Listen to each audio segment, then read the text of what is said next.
आज भारत के सवाल में वो सवाल जो आपको आपके जहन में भी होगा और उसका जवाब शायद किसी के पास है भी कि नहीं है। जितने भी अभिभावक इस वक्त मुझे देख रहे हैं, मैं आपसे गुजारिश करूंगा कि आपको ये शो जरूर देखना चाहिए। ये मैं एक एंकर, एक पत्रकार के तौर पर नहीं, एक पेरेंट के तौर पर, एक अभिभावक के तौर पर आपसे गुजारिश कर रहा हूं। देश के दो बड़े शहर गाजियाबाद और भोपाल से आई तस्वीरें, खबरें दिल दहला देने वाली हैं। एक बार फिर से इंटरनेट की काली दुनिया पर कई सवाल उठ गए हैं। कहीं टास्क बेस्ड गेम की सनक ने 3 सगी बहनों की जान ले ली, तो कहीं ऑनलाइन सुसाइड गेम ने एक 14 साल के बच्चे को मौत के गले लगा दिया। सवाल यहां पर सबसे बड़ा यह कि ये सारी चीजें शुरू कहां से और इसका अंजाम क्या इतना खतरनाक, क्या हमारी सोसाइटीज के लिए तैयार है? कई सारे कानून बनाने की बात, कई सारे कानून हैं भी, लेकिन वो ग्राउंड पर, धरातल पर कितने ज़्यादा इफेक्टिव हैं? और ये पूरा मसला काफ़ी चिंतित करने वाला है। इसी पर कुछ सवाल होंगे। ज़बरदस्त पैनल मेरे साथ जुड़ेगा। जो सवाल आपके जहन में होंगे वही मेरी कोशिश होगी कि मैं उन सवालों को आगे लेकर जाऊं और बेहतर पेरेंटिंग के साथ साथ देश के भविष्य को हम लोग कम से कम बचा पाएं। ये रिपोर्ट देखिए, फिर इस सार्थक चर्चा को आगे बढ़ाऊंगा। गाजियाबाद के एक अपार्टमेंट में मंगलवार रात 2 बजे जो हुआ उसने सबको सुन्न कर दिया। 12, 14 और 16 साल की 3 सगी बहनों ने एक साथ 9वीं मंजिल की बालकनी से कूदकर सुसाइड कर लिया। पुलिस ने बताया कि बहनों ने कमरे को अंदर से बंद किया और स्टूल के सहारे बालकनी से एक एक कर छलांग लगाती। और जो सामने आई है वो है कोरियन लव गेम। आज दिनांक 4/2/2026 को रात्रि करीब 2:15 पर पीआरबी द्वारा सूचना प्राप्त हुई कि थाना टेला मोड़ स्थित भारत सिटी में टावर B1 फ्लैट नंबर 907 की 9वीं मंजिल की बालकनी से 3 बच्चियों के कूदने की सूचना मिली और मौके पर जिनकी मृत्यु होने की सूचना प्राप्त हुई। मौके पर पहुंचकर जांच की गई तो मौके पर 3 बच्चियां क्रमशः निशिका उम्र लगभग 16 वर्ष, प्राची उम्र लगभग 14 वर्ष, पाखी उम्र लगभग 12 वर्ष, पुत्रियां चेतन कुमार सनाब गौरी शंकर की भूतल पर गिरने के कारण मृत्यु हो गई है। तीनों बेटियों के पिता ने बताया कि बच्चियां task based Korean love game की इस कदर आदी थी कि उन्होंने स्कूल जाना तक छोड़ दिया था। उनकी लत का आलम यह था कि वे नहाना और टॉयलेट जाना भी एक साथ ही करती थी। और पिता के गेम खेलने से रोकने और फटकार लगाने के बाद लड़कियों ने यह खौफनाक कदम उठाया। लिखा था, पापा सॉरी, हम कोरिया नहीं छोड़ सकते, कोरिया हमारी जिंदगी है, कोरिया हमारी जान है और आप हमें नहीं छोड़ा सकते। आई एम सॉरी, हम जान दे रहे हैं बस। और सुसाइड नोट मैंने अभी देखा जस्ट उनके पास। सर बहुत बुरा हुआ है, ऐसे किसी के बच्चे के साथ ना हो। मैं कहूँगा सब बच्चे अपने गेम खेलना छोड़े, सब कोई भी माँ बाप अपने बच्चों को गेम ना खेलने दें। बस गेम में कब कौन सा टास्क हो जाता है ये नहीं पता लगता, हमें खुद नहीं पता लगा जी। ये बताते तो वैसे भी घटना ही ना होती। ऐप कोरियन वालों ने सेंड करा था लिंक, हमें नहीं पता, बाकी पुलिस वालों के पास फोन है, उन्हें सब डिटेल पता। दूसरा, अगर ये पता होती है कि क्या टास्क दे रहे हैं, मैं वो गेम नहीं खेलने देता जी उन्हें। ये नहीं पता जी, ये कोई रिकॉर्ड नहीं है। ये रिकॉर्ड होता तो मैं गेम खेलने नहीं देता, बताता हूँ। इतने तो नॉलेज हमें भी है गेमों की, सारी चीजों की हमें पता ही था वो गेम में। दूसरी घटना मध्य प्रदेश की राजधानी भोपाल के पिपलानी इलाके की है, जहां एक 14 साल के छात्र ने खुदकुशी कर ली। बच्चा घर पर अकेला था, उसके माता पिता एक धार्मिक संस्कार के लिए बाहर गए थे। इसी दौरान उसने आत्मघाती कदम उठाया। शुरुआती जांच में सामने ये आया है कि लड़का ऑनलाइन सुसाइड गेम से जुड़ा था। ये गेम्स अक्सर कमजोर मानसिक स्थिति वाले बच्चों को निशाना बनाते हैं और उन्हें खुद को नुकसान पहुंचाने वाले टास्क भी देते हैं। हालांकि मौके से कोई सुसाइड नोट नहीं मिला है, लेकिन पुलिस गेमिंग हिस्ट्री और मोबाइल डेटा की गहराई से जांच कर रही है। मनोवैज्ञानिकों का यह मानना है कि ऐसे गेम्स बच्चों के दिमाग में डोपामाइन रश पैदा करती हैं, जिससे उन्हें वास्तविकता और आभासी दुनिया के बीच फर्क महसूस होना बंद हो जाता है। और इसके साथ ही कई संकेत भी बताएं जिसे नजरअंदाज बिल्कुल भी ना करें, जैसे बच्चे का अचानक चिड़चिड़ा हो जाना या गुमसुम रहना, पढ़ाई या खेलकूद जैसी सामान्य गतिविधियों से पूरी तरह कट जाना, देर रात तक फोन का इस्तेमाल और कमरे को बंद रखना, और शरीर पर किसी तरह के अजीब निशान यानी कट का निशान होना। ये घटनाएं चीख चीख कर कह रही हैं कि अब समय आ गया है जब अभिभावकों को बच्चों के डिजिटल फुटप्रिंट्स पर कड़ी नजर रखनी होगी। तकनीक सुविधा के साथ साथ एक जानलेवा खतरा भी बन रही है। यह घटना हम सब के लिए एक वेकअप कॉल है, जिसको लेकर अंदर सही और कड़े कदम नहीं उठाए गए तो भविष्य की तस्वीर और भयावह होगी और इसे कंट्रोल करना और भी मुश्किल हो जाएगा। Bureau report, Bharat express.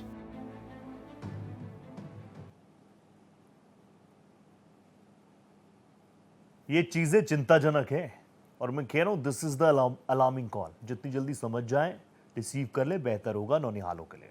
Ghaziabad के भारत सिटी में 3 सगी बहनों के सुसाइड को अपनी बालकनी से देखने वाली महिलाओं से हमारे विशेष संवाददाता देवनाथ ने एक्सक्लूसिव बातचीत की है। एक बार उनकी रिपोर्ट देखिए। भारत सिटी में 3 नाबालिग बच्चियों ने आत्महत्या किया, जिसके बाद माहौल बहुत अलग तरीके का हो गया है। तमाम सारे लोग हैं, कुछ विटनेस भी मौजूद है हमारे साथ जिन्होंने इस वाकया को देखा था। मैम, आपने पहली बार, सबसे पहली कॉल आपने पुलिस को की थी, क्या हुआ था जरा बताइए एग्जैक्टली मेरे ख्याल से रात के 2 बज रहे होंगे। मैं सोने ही जा रही थी, बालकनी से देखा कुछ अजीब सा हो रहा है, कोई पीछे झुकने की कोशिश कर रहा है। तो एक सेकंड मेरे जीजू ने बोला है कि अपर्णा देखो शायद कुछ गड़बड़ है। तो मेरी विजिबिलिटी थोड़ी डाउन है, मैंने अपना स्पेक्स पहना तो देखा कि एक तो मतलब जो छोटे बच्चे थे शायद उनको बॉडी में लटक ही गए थे कि शायद बाद में उनका इंटेंशन होगा कि नहीं मत करो, बट क्योंकि बड़ी बच्ची थी उनका एकदम पक्का इरादा था, क्योंकि वो एक बार भी नहीं किया कि कोई आया और जस्ट कूद गया कि हमें पता ना चले। कम से कम ये 1 मिनट का ही प्रैक्टिस था और 1 मिनट हमें ऑब्जर्व किया। मैं कुछ कर पाती कि अब जाऊं नीचे जाऊं कुछ बोलूं, 1 मिनट के अंदर वो जंप मार दिया। बच्चियां कैसी थी, कुछ बारे में बताइए। नहीं, फैमिली एक्चुअली बहुत इंट्रोवर्ट थी आई थिंक, और वो रेंटेड थे, तो हमें इतना उनका मतलब पता नहीं कि कौन सी फैमिली थी, कौन से बच्चे थे। लेकिन ये है कि 2:05 पे अराउंड मेरे हस्बैंड उठ के बैठ गए। उन्होंने बोला बहुत ज़्यादा नॉइस आ रहा है, बहुत शोर, और शोर इतना ज़्यादा था मतलब समझ लो ऑलमोस्ट कि दंगे छिड़ गए, ऐसा शोर था। तो हम उठ के बैठ गए, हमने बालकनी से देखा 50 to 60 लोग गैदर थे और माहौल बहुत ही पेनफुल, मतलब पैनिक आवाज़, बहुत पैनिक आवाज़ थी। और ये तो समझ में आया कि कुछ है। ऑन द स्पॉट मैंने अपनी एक फ्रेंड जो कि यहाँ पे 0 पे रहती है उसको मैसेज किया रात को क्या हुआ, तो उसने मुझे बताया जस्ट में कि वो वहीं लोकेशन पे थी। अगर यहाँ पर बात करें कि 3 बच्चों की आत्महत्या की जो प्रत्यक्षदर्शी हैं वो भी बता रही हैं कि यहाँ पर जो है उन्होंने देखा सुसाइड करते हुए और पुलिस को भी कॉल किया और पुलिस आधे घंटे बाद पहुंची। कैमरा पर्सन हुकुम के साथ मैं देवनाथ, भारत एक्सप्रेस। तो ये खबर वाकई दिल दिला देने वाली, और ऐसा नहीं है कि कोई पहला मामला है, और ऐसा भी नहीं है कि अब अगर मैं अभी आपसे बात कर रहा हूं हो सकता है आखिरी हो जाए, वो भी नहीं होगा। This is also true. मेरे साथ एक ज़बरदस्त पैनल जुड़ रहा है और यकीन मानिए आज मैं इसको डिबेट के तौर पर नहीं, एक क्लासेस के तौर पर लेना चाहूँगा। हमारे जो अभिभावक इस वक्त देख रहे होंगे, मेरे साथ जानी मानी मनोवैज्ञानिक शालू दुग्गल जी जुड़ी हुई हैं। शालू मैम, मैं आपको नमस्ते करता हूँ, बहुत स्वागत करता हूँ अपने इस प्लेटफॉर्म पर। लेकिन जिस तरीके का माहौल है उसमें स्वागत तो खैर नहीं बनता, लेकिन फिर भी मैं आपसे जानना चाहूँगा, गेम इज़ फॉर एंटरटेनमेंट। हम लोगों ने भी गेम्स खेले, हम भी बड़े हुए, हम लोग जेनजीज नहीं तो कम से कम मिलेनियंस तो हैं ही हैं, हमने भी गेम्स खेले। लेकिन ये किस दिशा में चीज़ें जा रही हैं, ऐसा नहीं है कि कोई पहला मामला ऐसा हो। इससे पहले भी कई बार इस तरह के मामले आए, सरकार के समक्ष अभिभावकों की भी चिंता रही। मैं खुद एक पेरेंट हूँ, मेरा खुद 1 साल का बच्चा है। ऑब्वियसली आप भी सोसाइटी में रहती हैं, आपके पास बड़ी संख्या में लोग पहुँचती है। What is all this going on? देखिए, ये सिर्फ एक गेम नहीं है, गेम का केस नहीं है, ये पैटर्न का केस है। पैटर्न गेम में क्या होता है कि अचीवमेंट्स होते हैं, छोटे छोटे टारगेट्स होते हैं जिनको अचीव करने के बाद बच्चों को पॉइंट्स मिलते हैं, एप्रिसिएशन मिलती है, और सबसे बड़ी बात उनको वैलिडेशन मिलता है कि हम कुछ कर रहे हैं। आपने अगर आपके बच्चे गेम खेलते होंगे तो एक चार्ट भी आता है, उस चार्ट में नंबर वाइज बच्चे ऊपर जाते हैं, फर्स्ट नंबर, सेकंड नंबर, अगर वो अच्छा स्कोर करते हैं। तो आप ये देखिए कि ये गेम नहीं है, ये इमोशनली ट्रैप है। ये एक तरह का ट्रैप है जो बच्चों को, जो बच्चे सोशल, आजकल देखिए बच्चे सोशल डिस्कनेक्टेड हैं, कोई सोसाइटी में आना जाना नहीं है, बच्चों का खेलना नहीं है। अभी मैं आप ही के चैनल पे सुन रही थी कि ये कहा गया कि जो फैमिली है वो इंट्रोवर्ट थी, इसका मतलब बाहर के अड़ोसी पड़ोसी से कोई लेना देना नहीं था। बच्चियों ने स्कूल छोड़ दिया, मतलब उनको कितना मजा आ रहा था उस गेम खेलने में, उनको अपनी वैलिडेशन मिल रही थी, इमोशनल सेटिस्फेक्शन मिल रही थी, जिसकी वजह से वो पूरी तरह से उस ट्रैप में फंस गई। और यहाँ पेरेंट्स ने बिल्कुल ध्यान नहीं दिया, पेरेंट्स ने बिल्कुल नहीं सोचा कि बच्चे स्कूल नहीं जा रहे हैं, सारा दिन इकट्ठे एक ही कमरे में बंद है, हम बच्चों से बात करें। तो ये जो इमोशनल गैप बढ़ता जा रहा है फैमिली में, कहीं ना कहीं वो बच्चों को अट्रैक्ट कर रहा है स्क्रीन टाइम बढ़ाने की तरफ। बच्चों की स्क्रीन टाइम बढ़ रहे हैं क्योंकि पेरेंट्स के पास टाइम नहीं है बच्चों से ये भी जानने का कि वो सारा सारा दिन फोन पर देख क्या रहे हैं। जी, तो एक मुझे ऐसा लगता है कि ये एक सबसे बड़ा फैक्टर है जहां पर हम लोग सोशली डिस्कनेक्ट हो चुके हैं अपने बच्चों से भी इनफैक्ट। क्या करना चाहिए? अभी अभी हमने उनके फादर को भी देखा, ऑब्वियसली वो बहुत दुखी होंगे और इस वक्त उनकी मनोदशा क्या होगी ऑब्वियसली हम लोग नहीं समझ सकते। उनके घर से 3 बच्चों ने एक साथ 12 साल, 14 साल, 16 साल की बच्चियों ने बालकनी से कूदकर अपनी जान दे दी। उनकी मनोदशा वाकई बहुत खराब इनफैक्ट जो होगी। भोपाल का भी आप केस बता रहे यस हो वो यस भी यस 14 साल है, जो आपने यस भोपाल का भी केस बताया। इट यस मींस कि टीनेजर्स जो बच्चे हैं वो कितनी बुरी तरह से अट्रैक्ट हो रहे हैं इस गेम की दुनिया में, एक काल्पनिक दुनिया में जहां उनको वैलिडेशन मिल रहा है। जी। तो ये एक सच में बहुत बड़ा रेड अलार्म है पूरी सोसाइटी के लिए, गवर्नमेंट के लिए, पेरेंट्स के लिए, स्कूल्स के लिए, कि बच्चे किस डायरेक्शन में जा रहे हैं। और ये केसेस बहुत बढ़ते जा रहे हैं, ऐसा जी। नहीं हो रहा कि कहीं पर कुछ कम हो रहा है। ओके, मैं आपके पास आऊंगा मैम। मेरे साथ साक्षर दुग्गल साहब भी जुड़ चुके हैं, साइबर एवं गेमिंग एक्सपर्ट हैं। मेरे साथ अशोक सर भी जुड़ चुके हैं जो कि फॉर्मर डीजीपी हैं, लेखक हैं, साइबर सिक्योरिटी को बहुत समझते हैं। मैं साक्षर आपके पास आ रहा हूँ। साक्षर, उम्र का हम जिक्र कर रहे हैं, 12 साल, 14 साल, 16 साल, और मैंने अभी शालू मैम से भी पूछा कि गेम्स तो हम भी खेलते थे लेकिन तब हम एंटरटेन होने के लिए खेलते थे। लेकिन यहाँ पर इस पूरे केस में खास तौर पर जो गाजियाबाद वाला केस है, ऐसा नहीं है कि बच्चियां 2 दिन, 4 दिन, 1 हफ्ते, 1 महीने से स्कूल नहीं जा रहे, वो सालों साल का गैप है स्कूल में। बावजूद इसके पेरेंट्स नहीं सुन रहे कुछ, पेरेंट्स नहीं सोच रहे कुछ। बच्चे अगर एक अलग ही ब्लैक दुनिया में, इंटरनेट की दुनिया में खोए हैं तो खोने दे रहे हैं। मैं आपसे समझना चाहूंगा ये कितना बड़ा चैलेंज है? देखिए बहुत बड़ा चैलेंज है, खासकर देखिए आज एआई का जमाना है। यहाँ पर हर चीज, टेक्स्ट, वीडियो, फोटो, ऑडियो, सब कुछ कॉपी हो रहा है, बहुत आसानी से कॉपी हो रहा है। तो कहीं ना कहीं जो गैप है बच्चे और माँ बाप के बीच वो बढ़ता जा रहा है। कई सारे माँ बाप, मैंने आज सुबह से देख रहा हूँ जब मेरी बात हो रही है, वो कहते हैं कि नहीं ये बच्ची आइसोलेटेड थी इसीलिए इनके साथ हुआ। मैं ये नहीं मानता, क्योंकि देखिए हर माँ बाप को लगता है उनका बच्चा अच्छा ही है, लेकिन आज की डेट में अगर आपके अपने बच्चे के साथ डायरेक्ट कम्युनिकेशन नहीं है, आप ये समझ जाइए कि उसके पास 10 और तरीके हैं गलत संगत में जाने के लिए, फिर चाहे वो गेमिंग एडिक्शन हो या ऑनलाइन कोई फ्रॉड कर रहा हो। और देखिए जो गेम डेवलपर्स होते हैं, हर गेम खराब नहीं होती, लेकिन कुछ गेम सैडिस्टिक होती हैं। जैसे पहले ब्लू व्हेल गेम आई थी, ये कोरियन लव गेम है जहां पर बच्चों को टास्क दिए जा रहे हैं और आखिर में टास्क है कि अपनी जान ले ली जाए। इतनी एडिक्टिव होती हैं, इतनी सैडिस्टिक होती हैं, ये चाहती हैं, देखिए इसमें कोई पैसों का लेन देन नहीं है, लेकिन बच्चों की मानसिकता खराब करना, उनको इस जाल में फंसाना, और आखिरकार वो अपनी जान गंवा देते हैं। तो कहीं ना कहीं ये केस बहुत बड़ा मैसेज है हर माँ बाप के लिए, हर बच्चे के लिए भारत के अंदर, कि माँ बाप और बच्चों में क्लियर कम्युनिकेशन की इंपॉर्टेंस आज की एआई के एज में कितना जरूरी है।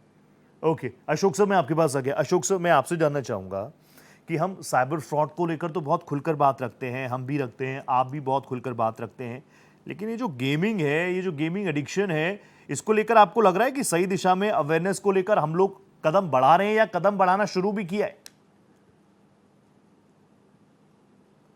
Ashok sir, you have to unmute yourself.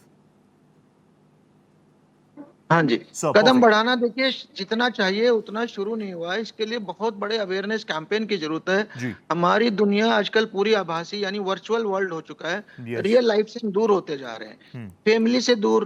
पहले तो ज्वाइंट फैमिली थी, फिर वो सिंगुलर फैमिली हो गई, अब उससे भी सिंगल फैमिली में भी, न्यूक्लियर फैमिली में भी आप पेरेंट्स से दूर हो गए तो फैमिली बची नहीं, फ्रेंड्स आपके बचे नहीं, स्कूल आप जा नहीं रहे इस वर्चुअल वर्ल्ड की वजह से, स्पोर्ट्स आप कर नहीं रहे।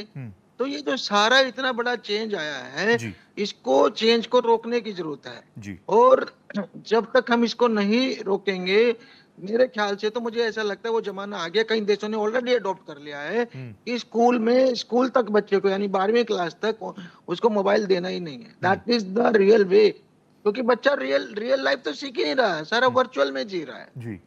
तो हमें उनको वापस लाना है रियल वर्ल्ड में। जैसे मैंने कहा, अपने बच्चों की दुनिया होती थी, स्पोर्ट्स होता था, आपसी दोस्त होते थे, वो सब खत्म होके सब कुछ वर्चुअल हो गया। फ्रेंडशिप भी वर्चुअल, गेम भी वर्चुअल।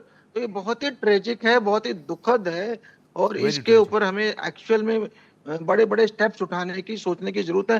जैसे हम ड्रग्स पे वार कर रहे हैं, प्रयास तो हो रहे हैं ना पूरे देश में, ऐसे ही ऑनलाइन गेमिंग के अगेंस्ट हमें बड़े प्रयासों की जरूरत है। बड़े प्रयासों की जरूरत है। यकीन मानिए ये तस्वीरें वाकई बहुत, और इस तरह की खबरें यकीन मानिए मैं आप लोगों से और भी अच्छे बड़े बड़े विषयों पर बात करना चाहता हूँ, लेकिन क्या करें, जो नेगेटिव है वही खबरों में। शालू मैम, आजकल हम भी देखते हैं, हम भी तो सोसाइटी में ही रहते हैं, हमारे घर पे ही जो बच्चे हैं उनको भी बिल्कुल पसंद नहीं है कि कोई घर में मेहमान आ जाए। हमारे टाइम पे हमारे घर में बड़े बुजुर्ग आए, हम तो खुश होते थे कि चलो भैया ये आए हैं, इनके साथ मज़े करेंगे, चाय समोसे कोल्ड ड्रिंक सब पियेंगे, जाते जाते पैसे भी दे के जाएंगे। ये एक आम बच्चे के मन का साइकोलॉजिकल उस टाइम चीज़ें हमारे मन में ये रहती थी। आज बच्चे पसंद ही नहीं करते, बच्चे चुप चुप रहना पसंद करते हैं। मैं आपसे सिर्फ ये जानना चाहता हूँ, अगर आप मुझे बता पाए, समर अप कर पाए, कि पेरेंट्स को आखिर कहां पर लगना चाहिए कि भैया अब वार्निंग आ चुकी है, वार्निंग कॉल आ चुकी है, यहां से हमें बच्चों की तरफ ज्यादा ध्यान देना चाहिए।